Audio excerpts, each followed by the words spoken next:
បែកមុខរបស់ខ្ញុំរៀងមានសំណើមភ្លឺជាងមុនហើយក៏កាត់បន្ថយស្នាមបានច្រើនខ្លាំងមែនទែនហើយចំពោះស្បែកខ្លួនរបស់ខ្ញុំក៏ភ្លឺហើយមានសំណើមអត់សូវខ្មៅស្អាប់ដូចមុនខ្ញុំមានឈ្មោះ Consenic មានអាយុ28ឆ្នាំហើយរាល់ថ្ងៃហ្នឹងគឺខ្ញុំជាអាជីវករលក់ដូរម្នាក់មុនពេលដែលខ្ញុំស្គាល់ជាមួយនឹងផលិតផល Marian Collagen ហ្នឹងសម្រាប់បញ្ហាដែលខ្ញុំជួបប្រទះគឺខ្ញុំមានបញ្ហាជាមួយនឹងមុខខ្មៅស្អាប់មានអាចហុយហើយស្នាមហើយបើនិយាយពីស្បែកមុខរបស់ខ្ញុំវិញគឺអត់មានសំណើមទេគឺស្ងួតខ្លាំងមែនទែនហ្មងហើយមួយវិញទៀតស្បែកខ្លួនរបស់ខ្ញុំក៏ខ្មៅស្អាប់ខ្លាំងមែនទែនអញ្ចឹងពេលដែលខ្ញុំចេញទៅកម្មវិធីណាម្ដងគឺមានអារម្មណ៍ថាអត់មានភាពជឿជាក់លើខ្លួនឯងសោះហ្មងហើយសម្រាប់បញ្ហាហ្នឹងគឺខ្ញុំកើតចូល 4-5 ឆ្នាំហើយបងខ្ញុំស្គាល់ជាមួយនឹងផលិតផល Marian Collagen គឺតាម Facebook page បងមូលហេតុដែលខ្ញុំទិញជាមួយនឹងផលិតផល Marian Collagen នេះមកប្រើគឺដោយសារតែខ្ញុំឃើញមតិល្អជាច្រើននៅលើ Facebook page ថាផលិតផលហ្នឹងគឺល្អហើយមានគេប្រើទៅច្រើនហើយណាមួយផលិតផលមានស្តង់ដារហើយមានរោងចក្រផលិតនៅប្រទេសខ្មែរអញ្ចឹងបានធ្វើឲ្យខ្ញុំមានទំនុកចិត្តនៅក្នុងការប្រើប្រាស់ដូចគ្នាសម្រាប់ Marian Collagen ហ្នឹងគឺខ្ញុំប្រើចូល3ឈុតទេបងប៉ុន្តែខ្ញុំប្រើបានតែមួយអាទិត្យដំបូង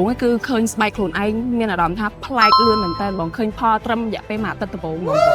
បន្ទាប់ពីខ្ញុំប្រើជាមួយនឹង Marian Collagen អស់3ឈុតហ្នឹងលទ្ធផលដែលខ្ញុំទទួលបានគឺស្បែកមុខរបស់ខ្ញុំរៀងមានសំណើមភ្លឺជាងមុនហើយក៏កាត់បន្ថយស្នាមបានច្រើនខ្លាំងមែនតើហើយចំពោះស្បែកខ្លួនរបស់ខ្ញុំក៏ភ្លឺហើយមានសំណើមអត់សូវខ្មៅស្អាប់ដូចមុនទេបងចា៎ហើយមួយវិញទៀតទៅពេលដែលខ្ញុំចេញទៅក្រៅគឺខ្ញុំមានទំនុកចិត្តលើខ្លួនឯងហ្មងខ្ញុំហ៊ានពាក់ជាមួយនឹងអាវវាដោយសារតែស្បែកខ្ញុំមានសំណើមភ្លឺជាងមុនហើយពេលទៅកម្មវិធីអីមួយគឺខ្ញុំមានភាពជឿជាក់លើខ្លួនឯងខ្លាំងមែនតើហ្មងបងសម្រាប់ Marian Collagen នេះគឺពេលដែលបើកមកគឺមានក្លិនឈ្ងុយហ្មងហើយងាយស្រួលញ៉ាំទៀតអត់សូវផ្អែមទេបងសម្រាប់ Marian Collagen ហ្នឹងតាំងពីខ្ញុំប្រើមកគឺអត់មានផលប៉ះពាល់អីទាំងអស់បងចាគិតថាពេលដែលប្រើទៅគឺទទួលបានផលល្អហើយគេងលក់ស្រួលទៀតបង